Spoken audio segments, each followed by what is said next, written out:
Hi, I'm Bruce Ortega, a member of the Martinez Oral History Project, and I'm standing in the beautiful William Welch Winery downtown tasting room on Main Street in Martinez. I'm here with other members of the project to speak with the owner of the William Welch Winery, longtime Martinez resident, Steve Welch.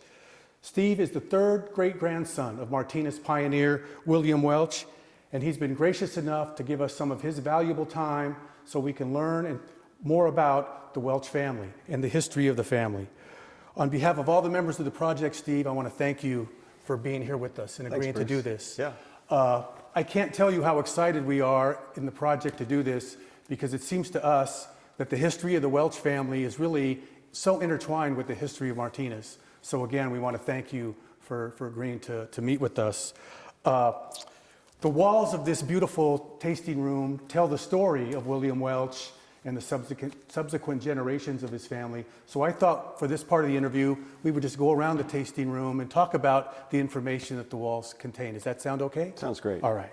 So we're starting here. We know William Welch was born in Ireland, and at some point he's on a ship headed to the United States. Why don't you tell us a little about that? Sure, yeah. These world maps here just kind of create a little graphic of the travels of William Welch. So up in Ireland, he was first born and actually became intertwined with the British military and was sent to Australia in the late 1820s and was indentured to a ship called the Lady Blackwood that was on its maiden voyage, made in Calcutta, India. It picked him up and the crew in Australia and sailed through the Pacific to California on its maiden voyage. It had a long and troubled voyage, but eventually it made its way to California, right off the coast of Bodega Bay, where it anchored. And at that location, I think William Welch felt that was enough of ship life, and he and a shipmate jumped ship, swam ashore, and escaped. They would have been executed for that action, but he got away, went to Southern California for 2 years, and then made his way back up here to Northern California. And he was, what, 21 at the time he jumped? Yeah, he was very young, yes. Wow, okay. So let's move over to the other part of the tasting room and continue.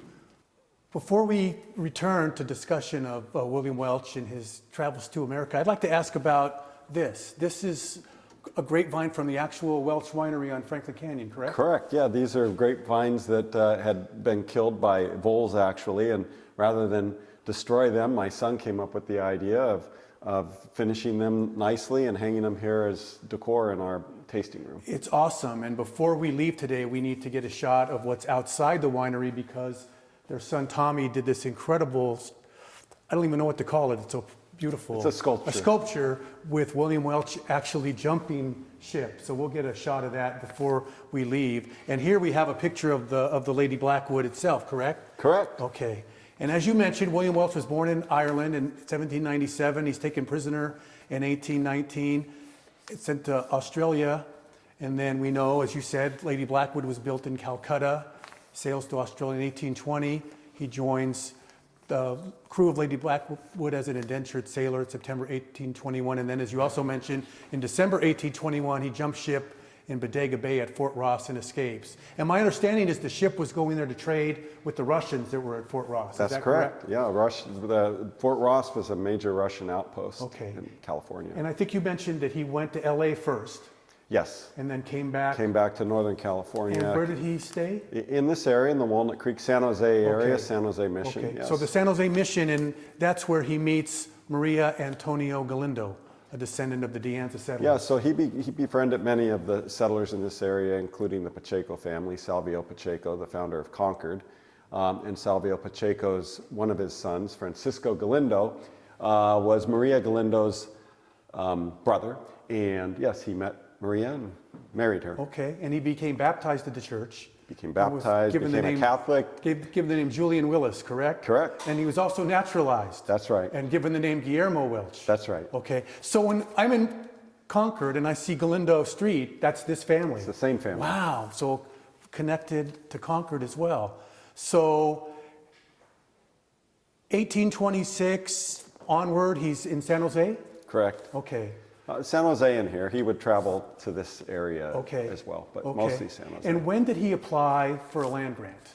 Do we know? Well, in around 1826, and Okay. it took until 1844. Okay, so in 1844, he's granted Rancho Las Juntas. Correct. And I guess there's an interesting story behind that too, because the alcalde, you mentioned him, Pacheco, gave him some land by Mount Diablo. Correct.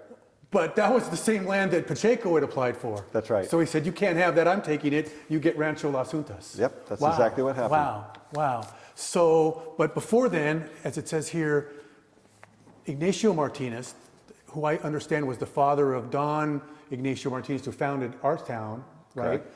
Yes. Let William Welch put his cattle on his land grant in Rancho El Pinol. That's correct. So for 4 years. And Rancho El Pinol, by the way, is where our vineyard is today. So Oh, is we're that not right? on the original rancho, we're on Rancho El Pinol. Right, but I think you mentioned to us when we met the first time that where we're standing now Is original Rancho Right. Las Juntas, Okay, yes. okay. And so as it says here, he was granted Rancho Las Juntas 13,324 acres, which was part of Walnut Creek, all of Pleasant Hill and Pacheco, and Eastern Martinez, correct? That's, yes. To the Straits Yes, was one of all the way to the water. Okay, From the water wow. to roughly the Wow. Walnut Creek BART station. And but he didn't come directly in 1844, right? It wasn't until like 1845 that he came, do we know? What do you mean? William Welch. No, William Welch was already here. Oh, you mean to live on the, Right, on to the live rancho? on the rancho. Correct. Yes. Okay. Yes. Okay. So 1845, he comes here. Unfortunately, he Yeah, dies in didn't live- 1846. Yes, he didn't live much longer Yeah, after his 50 rancho. years old. Yes. He had one son. No, he had like 9 children. Okay. Yes. But one of the sons was doing a lot of work on the Yes, rancho. William II Okay. was the main heir and main Okay. ranch worker. Okay, okay. And then, as we know, Martinez becomes an integral part of the gold rush, transporting miners by ferry. So as you mentioned, William Welch dies in 1846. In 1850, Martinez becomes the county seat and California becomes a state. You also mentioned he had 9 children. Correct. So I'm assuming those children are on the rancho during the period from his death to now? They were in the area. Okay. Yeah. Because- Only William Welch II was on the rancho. Okay, Yes. okay. Because my understanding is there was some controversy after we became a state as to whether the rancho grants would be honored. That's exactly correct. That was a controversy with 2 cases going to the U.S. Supreme Court, with this being one of them that validated the Mexican land grants were legal and had to be honored. Okay, okay. So the family was in no danger of losing their land. Not legally. Not but- legally, not legally. But true. financially, yes. Yeah. And so, I mean, 13,000 acres, that's just huge. Yes. Am I correct that they started selling off pieces of the rancho over Yeah, time? for all the rancho owners. When the Okay. United States took over the territory of Mexico, they wanted to settle this area, Okay, but it was okay. now owned by original settlers, so they had an issue. So what the United States created was annual taxation. So the owners were either growing crops or cattle, and they had land, no money, and so they would sell the land to pay the taxes, and that's how the ranchos were broken up for the most part. Okay, and that happened to the Welch. That happened to the Rancho Las Welches. Yeah, Juntas. within roughly 30 years, the Welches lost all their land. Wow, wow, within 30 years. But they're going to gain some land, and this gentleman, Thomas Duane, is going to be a big part of that. He's born in Batavia, New York, to Irish immigrants in 1862. And tell us a little bit about him.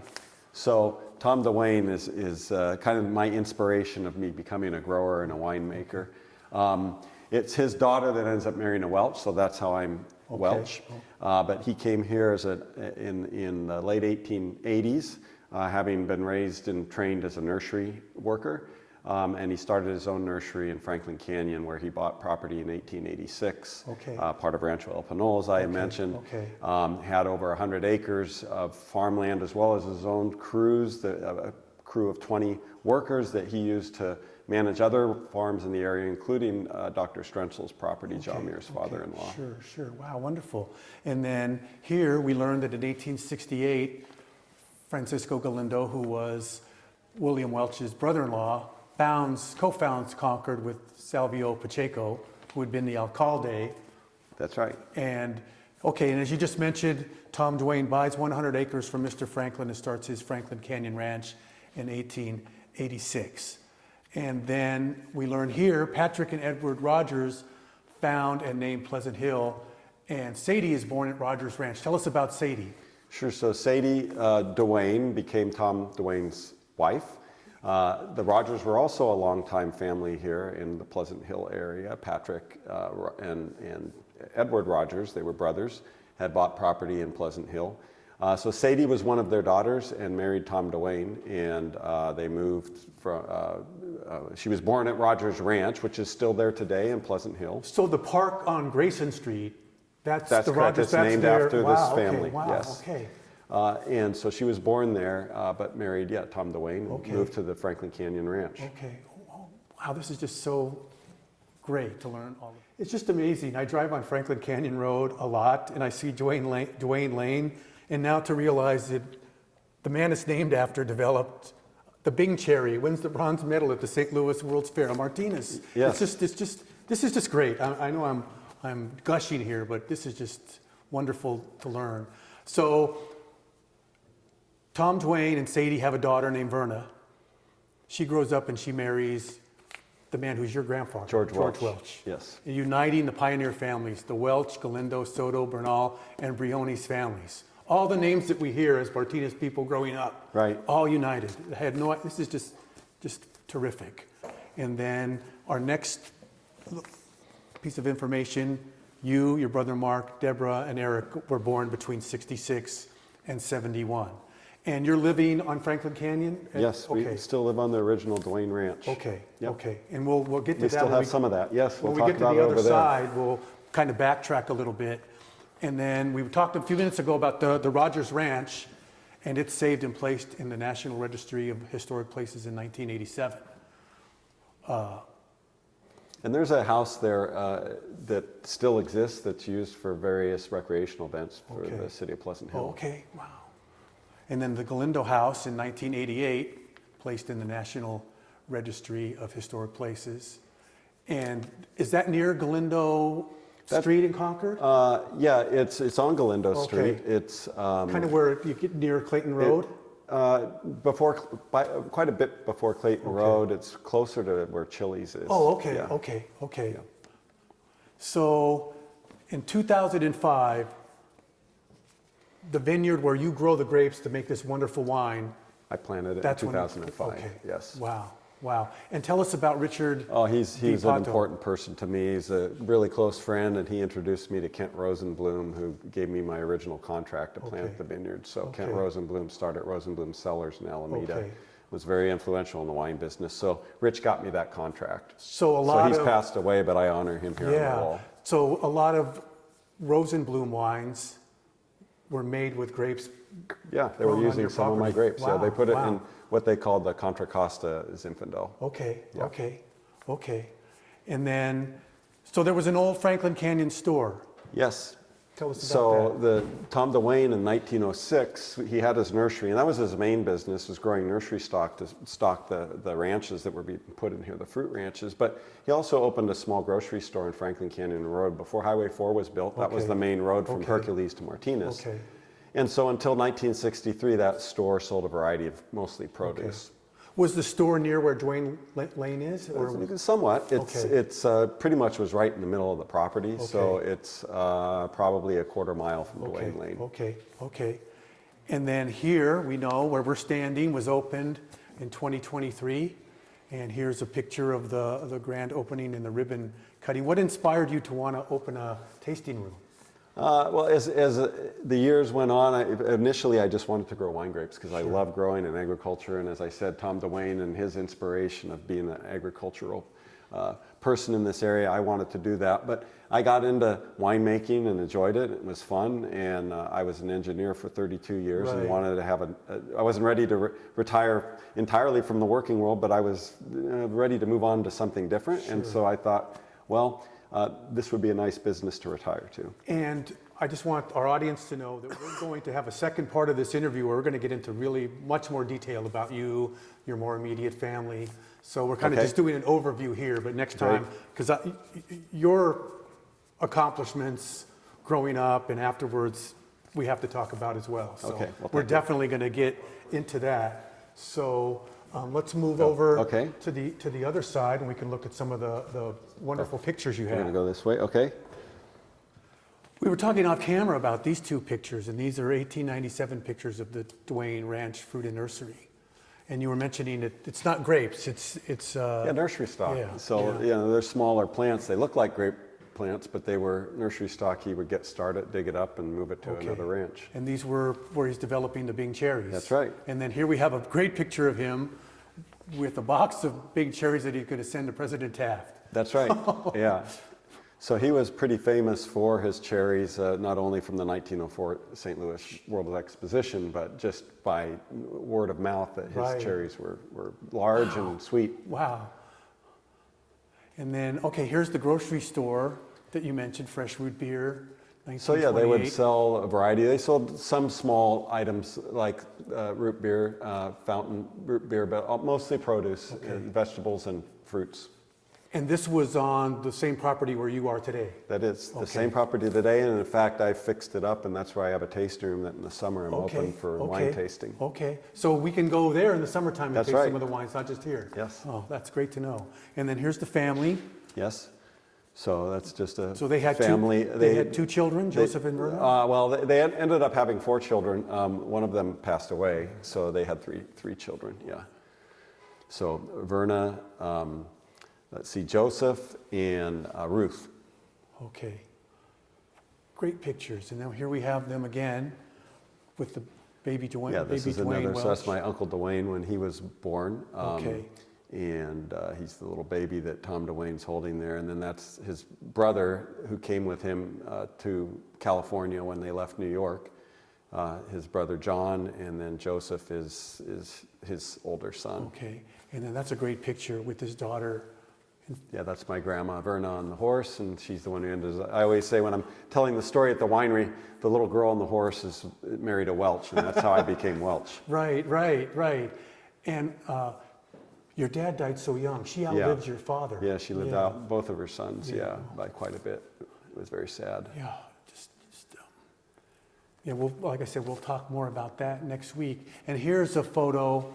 Yeah, these two photos, I like putting these here because the lower photo is a copy. It's not the original, but it's a copy of the bronze medal at the 1904 St. Louis World's Fair. And then the drawing up above it is a map of the St. Louis World's Fair, which is a very famous World's Fair. If you go and look it up, the ice cream cone was invented there, or introduced for the first time. The hot dog was introduced for the first time.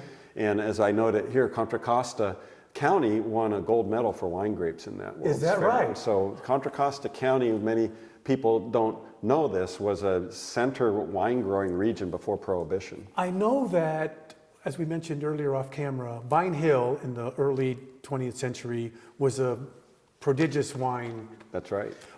But I played golf in Livermore recently, and a longtime resident told me, hey, before Napa, Livermore was a wine country. Yeah. Is that correct? Well, I'm sure they grew wine grapes everywhere in California because it's a Mediterranean climate. They grow well, but I actually haven't heard that so much. I know Martinez was, and I think if Livermore wants to claim that, they can go ahead and do it. But in reality, Martinez was a really center of commerce because we had both the trains and waterways to move our produce. Sure. And so I would think that Martinez maybe was a little more known than Livermore at that point. So the gold medal, a lot of those grapes would have been from here. That's right. Wow. Yeah. Wow. These are just great stories that I didn't know, and I'm sure a lot of our audience is not going to know. So again, thank you for this. Oh, no. So here we have a picture again of your grandma Verna with her brothers Maxwell and Joseph. Well, Maxwell is the car there. Yeah. But her brother Joseph is to her left, and then we think that the man on the right was a driver or a worker for the Duane Ranch. Okay, and here's the Rogers Ranch, a drawing of that you mentioned. Yeah, and earlier. as I mentioned, that building, that house is still there today. You can visit it. Yeah. Wow. And then a 1920 photo of your great grandma. Yeah, so that's Sadie Duane when she was older. So she was born in that house that's in the drawing up above. So these are all pictures that your family just...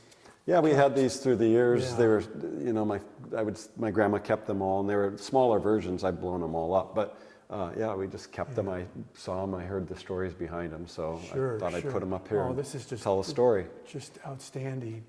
And then here we have an 1864 picture of Mary Ann Holland Rogers.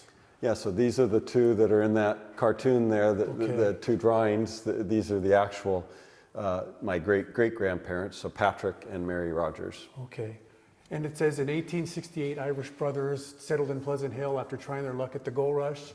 Legend has it that the brothers were standing on a high peak in the hills, which early settlers would climb to admire the sweeping views. They were so taken with the scene, one of the brothers remarked, "Isn't this a Pleasant Hill?" And the name stuck. Yeah, that's These are great the stories. legend anyway. These are great stories. And Patrick Rogers again, founder of Pleasant Hill. Yes.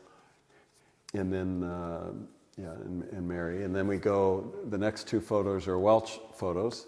So the lower photo is the original adobe.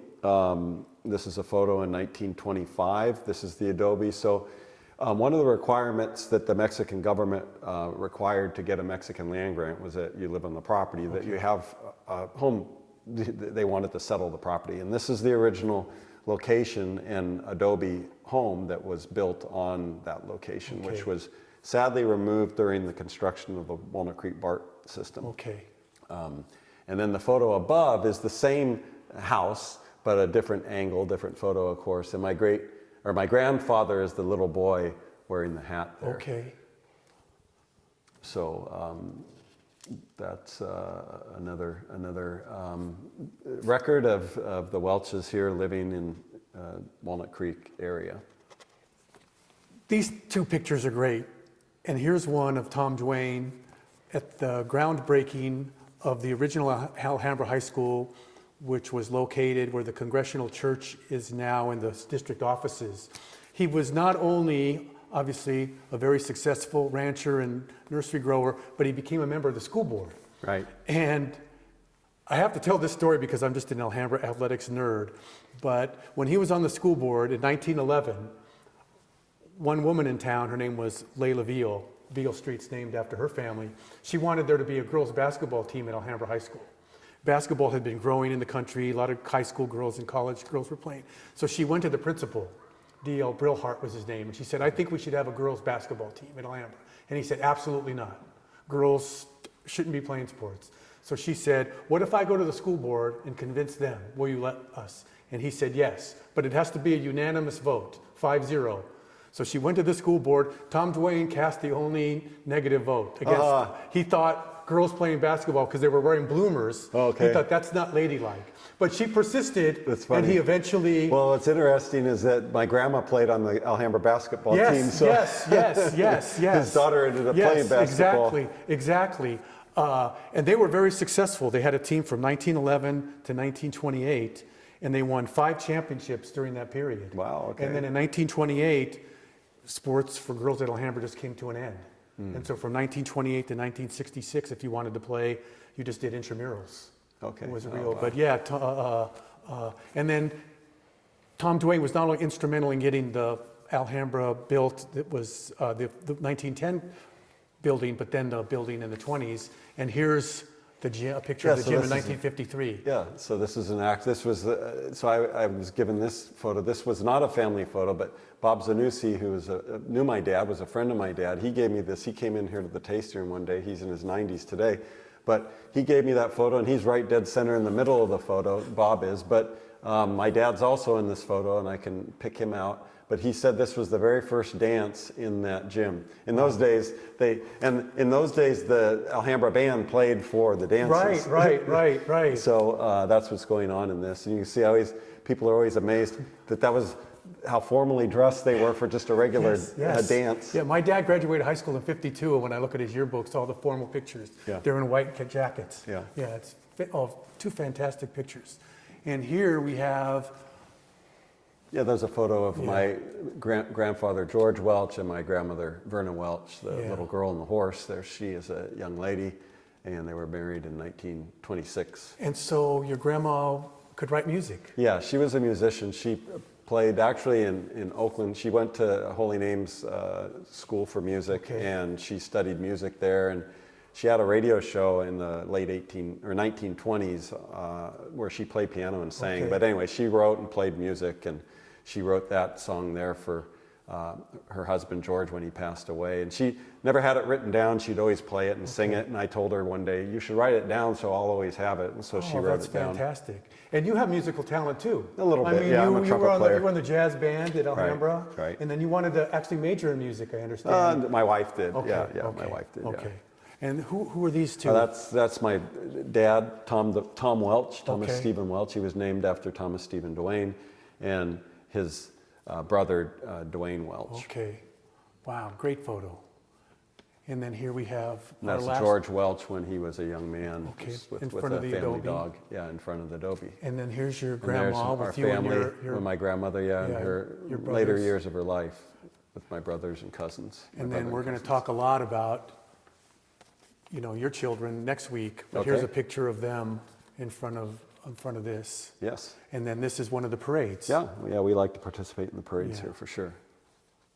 And then we're back where we started, and below where we started, we have Yeah, I love these maps. the original Rancho Las Juntas. Yeah, so the first map is the original Mexican land grant. And we're lucky that this map here was saved and provided by my cousin Bill Welch, who's William Welch the sixth. So he's a direct lineage to William Welch as well, and he had that map. We didn't have it on our side of the family, and he gave me that, and we donated it to the Contra Costa Historical Society, but I got a copy of it before that. The second map is the United States issuance of the title to William Welch. And so this is a U.S. map of the same property, but as you can tell, it's much more defined in terms of what the boundaries are. And then the last map I like showing, it's a map from the late 1800s showing the ownership of Rancho Las Juntas at that point in time. And if you looked at all the names on there, you won't see Welch on a single parcel. Is that right? So Okay. I like showing how within 30 years Yeah. it went from all Welch to no Welch. Wow, wow. And as you mentioned, it was because of tax issues and other Yeah. things. Yep. Wow. So anyway, a big part of why we named the winery William Welch is I want to bring his name back. Yes, By yeah. somehow putting his name on Main Street and creating a tasting room here, we can tell people about the history and they know. Hopefully, his name will be remembered. Yeah, for sure. This is awesome. Thank you so much. It's just been such a pleasure, and looking forward to next week where we get Yeah. into more details about you and your immediate family. But thank you Great. for today. Okay, thanks. Thanks. Yeah.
Again, I'm Bruce Ortega with the Martinez Oral History Project, and I'm here today with Mr. Steve Welch for part 2 of our interview with Steve about the Welch family, a pioneer Martinez family.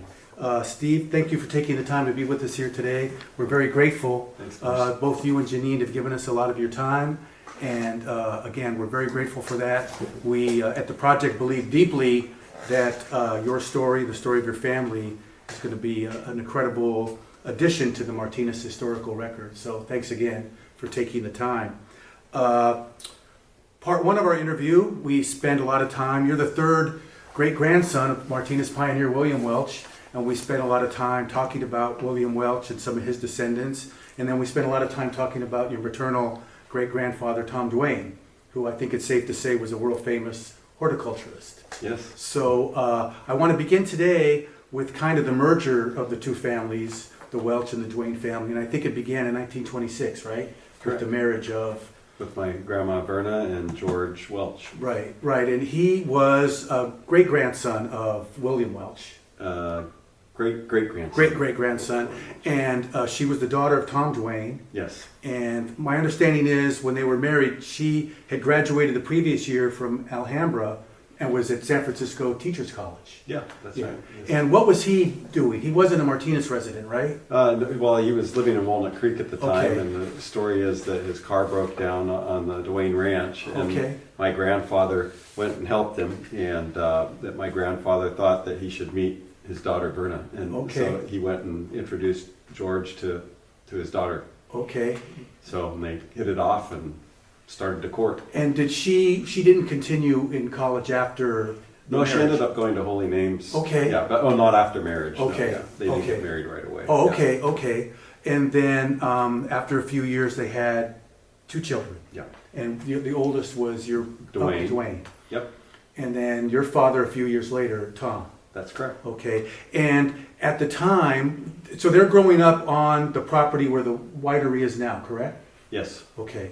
And where did they go to elementary school then? Because John Sweat wasn't. Oh yeah, John Sweat wasn't there. You know, I think that they went downtown. There was a school an elementary school downtown. Okay, Yeah, okay, so they I'm would not have exactly sure. all to probably Martinez Elementary. And then at some point, George starts running the country store, right? That we talked about last week. Yeah, he was in the car business for a while, so he Okay. sold cars. He even had a Buick car dealership for a while. I think it was either in Concord or Walnut Creek. But eventually, yeah, he ended up running the store. Okay, okay. And both your uncle and your dad went to Alhambra. Correct. I think your uncle was class of 46. Probably. Yeah, yeah. I You really sounds like you did your research. did. Yeah, you did. You're I right. tried. Yes. And then, what did he do after high school? Well, he ran the store. So after their father died when they were young, I think he was 20 years old when George passed away. 1947. Yeah. Yeah. And then he ran the store for a while, and then eventually he ended up to go to work for the Contra Costa County Agricultural Department. Okay. And your dad graduated in 1951, Alhambra. Right. And then he was a St. Mary's College graduate. Correct. 1958. Yes. And then what did he start doing after? He worked for an accounting firm in Oakland for a few years, and then he went to work for Contra Costa County, initially as a computer programmer. It was the kind of very early days of computer Sure. programming.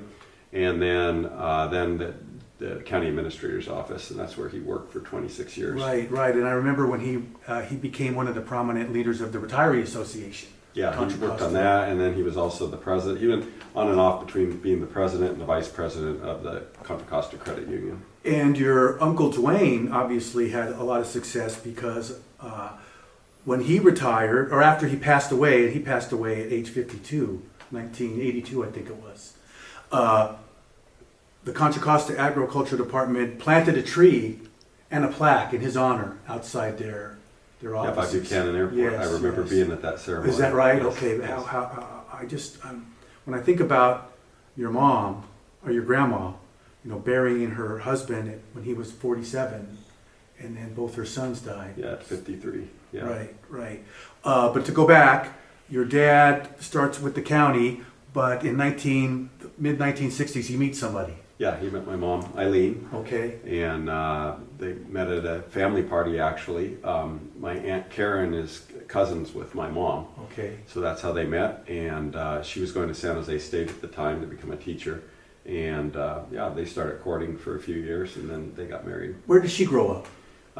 She was born in Chicago. Okay. And then she was in Colton, California for a while, so Southern California, and the later parts of her years in Inglewood, California. Okay. Once later, before she went to college, her high Okay. school years were in Inglewood. Okay, so from Inglewood, she went to San Jose State Correct. to become a teacher. Yeah. And then she gets her degree, and she became a teacher at Hidden Valley Elementary. Yeah, that's where she was when we were very young, she was a substitute teacher, so she would teach all over the place Okay. for the Mount Diablo School District. Okay. But yeah, she was at Hidden Valley for 40 years. Okay, and your Uncle Duane had built a house on the property where the winery is now. Yes.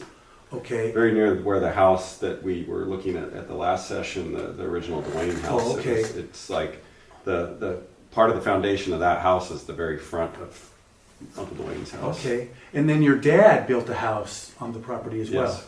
Okay. Okay. So you grew up. Yeah, we all grew up right there on the same Okay. property. Okay. And you're born 1967. Correct. And you're the oldest? No, my cousin Mark is the oldest by Okay. 6 months. Okay. Yeah. Okay. And so you went to John Sweat. I went to John Sweat. Okay. Yes. Any memories? Any teachers? Oh, it was a great. I had a lot of memories for Okay. every one of my teachers, but Okay. probably my favorite teacher of all of them was Mrs. Okawachi. Oh, she's Yeah. famous. Yes, she's famous. Yeah. I don't know if you're a Warriors fan or basketball fan, but Jeff Van Gundy's an announcer, and he was in one of her classes, and he calls her out every time he announced the game with the Warriors were playing. How's Mrs. Okawachi doing? In fact, the project interviewed Mr. Okawachi several years ago. I remember him here. Okawachi coached basketball at Alhambra. No, he was a great athlete at Alhambra, and then his family were interned during World War II. Yeah. So his project, our project interview with him was really enlightening. But anyway, sorry for the digression. No, it's great. And then you get to junior high, and Yes. any memories of any junior high teachers? Oh, well, I mean, I had all kinds of different classes. Mr. Avina in history, I remember he sticks out quite a bit. But then Mr. Miller in band, because I was in band all through school. So Sure. And then we had a lot of good so times then. he was at the junior high then. Yeah, he's teaching junior high. I think he was teaching at the elementary school for a few classes, and then the Alhambra High School. Right. Because when I was at Alhambra, he was at Alhambra teaching. Yeah, Okay. he And I taught was at both. Okay. And then you get to Alhambra, and I know you're humble, so you don't want to talk about, but you had a incredibly successful high school career, to say the least. Yeah, I mean. Valedictorian. I'll say it, valedictorian. Okay, all right. I mean, the Alhambra High School's 124 years old. So, and it's had thousands and thousands of students, and only 100 maybe have been valedictorians, and you were one of them. Yeah. And then you were in the band, Yes. and I did track and field, cross country. Okay. I mean, it was in student government a little bit, so I did And you some did other activities. the decathlete. You There were was academic decathlon. decathlon both my junior and senior year. You won the silver medal your senior year in essay. Yeah, I did. Well, and I also know a lot of people from your class. Okay. And so what I would tell them that I was going to be doing this, they all had positive things to say. So they taught me good. some of this stuff. But I did learn. Your dad was a band guy. Yes, he was. He was in the marching band and what they had at that time called the dance. Yeah, they would play at the dances. Yes. Yeah. How terrific. And he also played. He continued. So his first 2 years of college, he went to Stanford, and then he transferred to St. Mary's. Okay. He ran out of money at Stanford, actually. Then he worked for Shell Oil for a few years to save his money up. But he played in the band at Stanford, and they played in the Rose Bowl. Is that right? He always would talk about playing in the Rose Bowl parade. Was the band at that time was probably more traditional than the Stanford band is today? It's correct. Yes, it was a marching band. Yes. Not whatever they call it is today. Right. As a Cal guy, I'm sure Yeah. we have the same feelings about Stanford. That's right. Yes, I do. We could edit that out. As a Notre Dame guy, we don't like the Stanford band. Yeah. So tell me about cross country. Was Coach Succulent your coach? Yeah, he was our coach. Yep. He was a terrific guy. Taught coached cross country. Yeah. Taught wood shop. And then he taught wood shop. I never took wood shop. And then our track coach, I was on the distance team, so was Rob McGuire. So he would terrific man. Coach us. His father was a longtime, well-known track coach at Pleasant Hill High. Okay. And then Rob was a great runner. Yeah, I know he was a great runner in high school and college. Yeah. Oh, I think the world of Mr. McGuire. Okay, so you graduate Alhambra in 1985, valedictorian, and then DVC, correct? Yeah. Okay. Did my lower division there, and then UC Berkeley for civil engineering. Right, and before we get there, I'm going to point out that there were only 6 Hyman Chancellor scholarships given that year, and you got one of them. Yeah, I got to one go of them. to UC Berkeley. Proud of that. Sure. A Chancellor scholarship from UC Berkeley is not too common. No, not at all. So you graduated undergrad '89. Correct. Yeah. And so your father didn't live to see that. No. Yeah, he died in 1988. Yeah.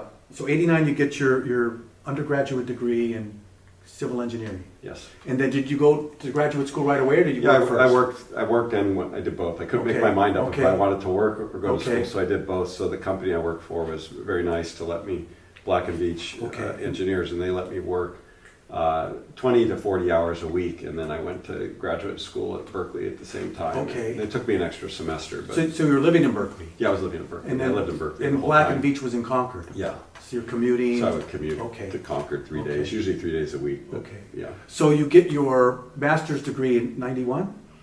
Yeah, 91. Okay. And you're still at Black and Beach? No, you moved Yeah, on? no, I was at Black and Beach for about 6 months after that, and then I Okay. moved to East Bay Municipal Utility District in Okay. Oakland. Okay. So 91, you get your master's. A few months later, you start working for East Bay Mud, but something happened in 93. Yeah. Very significant. Yes, very significant. Yeah, I met my wife. Well, she wasn't my wife then, Yeah. but I met Janine, yes. Okay. And you met her at Larry Blake's. Larry Blake's, which is a Berkeley downtown on Berkeley club. Downtown on Telegraph, yeah. Okay. Yeah. And she was a St. Mary's grad. Yes, she was. Janine grew up in Moraga. Yes. She's too shy to be on camera. Okay. But she grew up in Moraga, and then she's a St. Mary's grad as well. Yes. Right. So your dad and your wife are both Gales. Yeah, that's right. Yeah.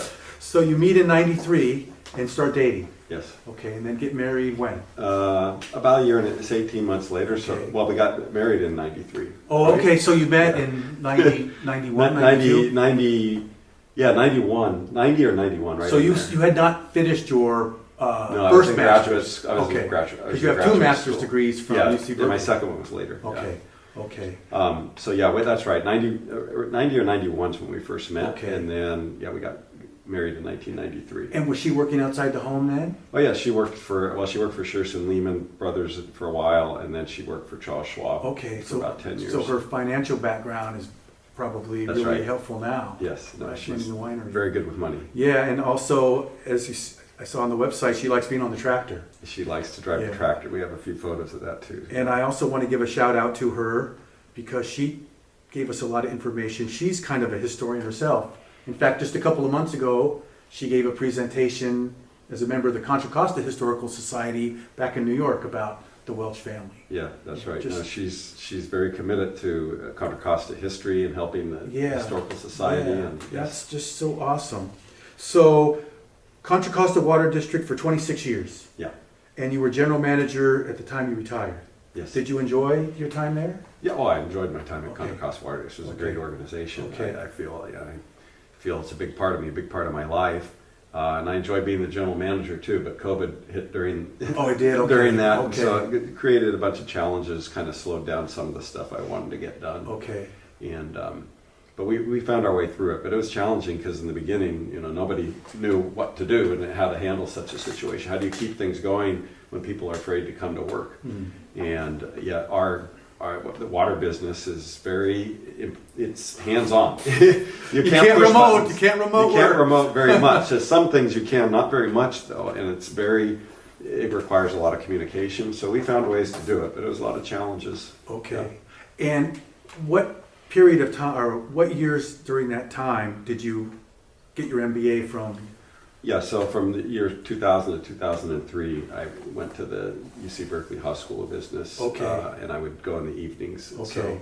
So you're working all day. Working heading all to day, yeah, Berkeley, yeah, it was and, tough. And it's well known that the Haas School of Business is one of the top business schools in America. Yeah, it's fortunate. And talented, not just fortunate, No, talented. no, So 2 nights a week. yeah, the 2 nights some semesters, 3 nights other Yeah, semesters. and- It depends when the classes were. And it's study time as well. Yeah, it was right? tough. It was tough. Fortunately, we didn't have our son yet, but it was tough because I'd work all day, and then pretty much every weekend was just doing homework Sure, because you sure. can't do homework during the week. Right, so right. you You're have to at do your it on job. the weekends. Yeah. So, but I enjoyed it. It was great. It's a great school. It was some of the best professors. Janet Yellen who was the Treasury Secretary Sure, under the last sure. administration. She Yeah. was my economics teacher. Oh my gosh. A lot of other great Yeah, teachers yeah. too. Well, there's a reason why it's one of the top in the Yeah. world. And so, were you thinking about maybe running a business at the time? That's why you went to get. Yeah, I've always liked, even as a little boy, I would pick the fruit from our orchard Okay. and sell it down by the road. Okay. And I just always liked doing those kind of things. So, and I did engineering, I designed over 30 houses. So before I went to graduate school, the MBA, I would design houses on the side for people just Is that outside right? of the water district. Wow. So Wow. I always liked doing more entrepreneurial or private efforts and enterprises. Okay. So yeah, no, I was thinking of having a business for a long time. Okay, okay. And so when did the idea of the winery and the wine business sort of? Yeah, it evolved. I mean, initially, when we were at the tasting room, I was showing some of those photos, and I showed the photo of Tom Duane's orchards, and that always inspired me as a little boy. I always Okay. wanted to return the land to farming. Okay, And since actually once the store closed in the early 1960s, my family they sold a lot of the land, but they let most of the land go. It had walnuts on it, hadn't been used for farming. So initially, my idea was just to grow wine grapes, and I mentioned last time that Rich Pato got me the contract Sure. with Kent Rosenblum. And so initially that was my plan, but I was making homemade wine too and enjoyed that and enjoyed the reaction of people when they tasted it. So that's when I started thinking, well, there was a downturn like there is now in the wine business, so I was having a hard time finding a buyer for the grapes. So I thought, well, at least if I turn it into wine, it can be preserved and it gives me more time to sell it. okay. So I worked on getting the licenses. We got the licenses in 2016, and then it evolved into, okay, so now I can sell the wine, and I would sell it on Sundays at the taste room there. Okay. And then it was probably, I don't know, the last 5 or 6 years of my job at the Water District when I started thinking maybe I'll retire around 55 or 56. That, well, I mean, it's still young. I want to keep working. Sure, sure. But I want to do something different. Sure. So what would I do? And so Janina and I talked, and we started looking for a space where we could have a store downtown. Okay. That could be my second career, if you will. So So that's the kinda first how it few evolved. years, you were, to get your wine, people would have to go to the right vineyards. after the land. Yeah. Okay, and then about 2022 is when you. Yeah, opened up? 2022 we opened downtown. Okay. Yes. And you've enjoyed that? Oh yeah, it's great. Okay. I enjoy it. I Yeah. meet a lot of people. I get even just last night I hosted a special session with a networking group, and I always like the reaction I get when I tell these stories. That people say, I've lived here for the last 30 years in Martinez, and I never even knew who William Welch was. Oh, So that's why I like doing that. Is new people find out who Yeah. wow, there's this person that nobody even knows about that was key to the history of this area. That's why I know I sounded like a fanboy last time, but I've had the same reaction with people I've spoken with. They didn't know William Welch, and now Yeah, I we're always like learning- that reaction. Yeah, it's been great. Yeah. It's been great, and so I know, hopefully lots of people are going to view this, and lots of people are going to learn more about William Welch and your families. That's why we're so grateful to you. And although I really, we're taping this in the what's called the Shell Annex on the campus of the old Shell refinery, and it's great.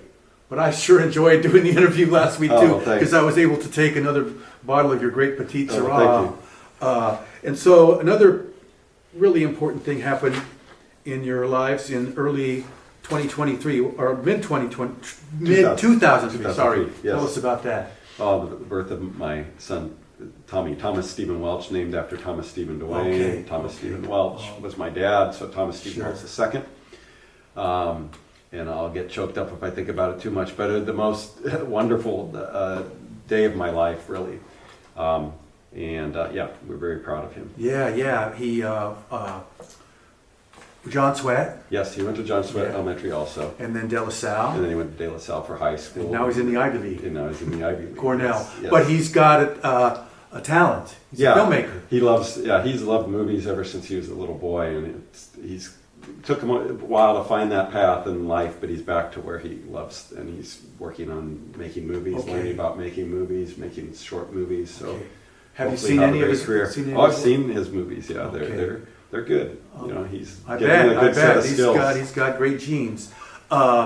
And he's at NYU now, right? He's part of the Correct. Cornell. Yeah, Okay. he's doing 2 semesters at NYU. Okay, and he's set to graduate what, about a year from now? He'll graduate next year. Right? Okay. He's got another year to go. Okay, and he comes home for the summers.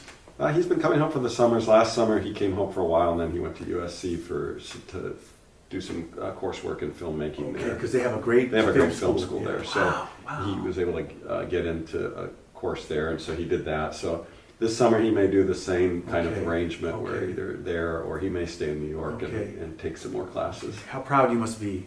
Yes. And as we talked last week, the sculpture outside was his work. Yeah. And then He's his idea to creative. put the vines inside. Yeah. Yeah. Yes. Let's see. Oh, I wanted to ask about, well, the original property out in Franklin Canyon was 120 acres. Yeah. And you mentioned now it's 12. Yeah. Well, yeah. Actually, my neighbor and I bought 10 more back, so Okay. we have 22 Okay. acres. But yeah. And you mentioned that the family sold a lot of it at one point, but didn't the state take some too for the Yeah, highway? the state took almost 50 acres when they built Highway 4. Okay. And then a sad thing about that a lot of people don't know what happens at the water district. We used to do the same thing. When you take land by eminent domain, which they did, the state, my dad actually fought them and went to court to challenge the taking, but he lost. You almost always do. Yeah. But they didn't use all the land. So there were several parcels, maybe a total of 8 acres down the way from where today we live, that were put back up for auction. And my family bid on them, but didn't bid enough. So Okay. there were 2 families. They did win one of the parcels, but they lost 2 others. Okay. Wow. So that's too bad. I always feel it should be that the original owner should have a first right of Yes, refusal on yes. buying it back, Sure, but it's sure. not how it works. Sure, sure. I wanted to also touch base back again about your grandma, Verna. Yes, okay. And she was an Alhambra basketball player. And you mentioned last week that she would be out playing with you sometimes when you were growing up. Yes. Yeah. I texted my brother about that too, and he remembered the same things. Yeah, Okay. she would get out there and play, and she was in her early 80s then, and she'd still shoot the basketball. When did she die? I forgot the year. Okay. In her 80s, because she oh was. no, she was in her 90s. She was okay. 98, I think. Wow. Yeah. Wow. Yeah, I'm trying to remember. And she was born 2000 or 1906. So yeah, Right. I guess that would have been 2014, right? No, Okay. no, 2004. Okay. Okay.